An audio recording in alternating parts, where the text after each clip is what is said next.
के तपाईलाई थाहा छ आइरन र क्याल्सियम किन सँगै खानु हुँदैन? आज म यसका कारण र सही तरिका तपाईहरूलाई सरल र सजिलै बुझ्ने शैलीमा बताउँछु। कारणहरू: एब्जर्प्सन कम हुन्छ। क्याल्सियमसँग आइरन खानुभयो भने आइरनको एब्जर्प्सन कम हुन्छ। एनिमियाको रिस्क बढ्छ।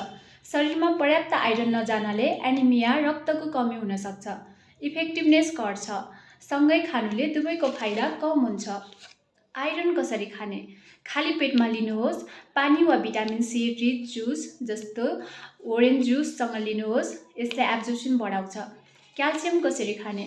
खानासँग लिनुहोस्। दूध, दही, चिज वा अन्य क्याल्सियम रिच फुडको साथमा लिनुहोस्।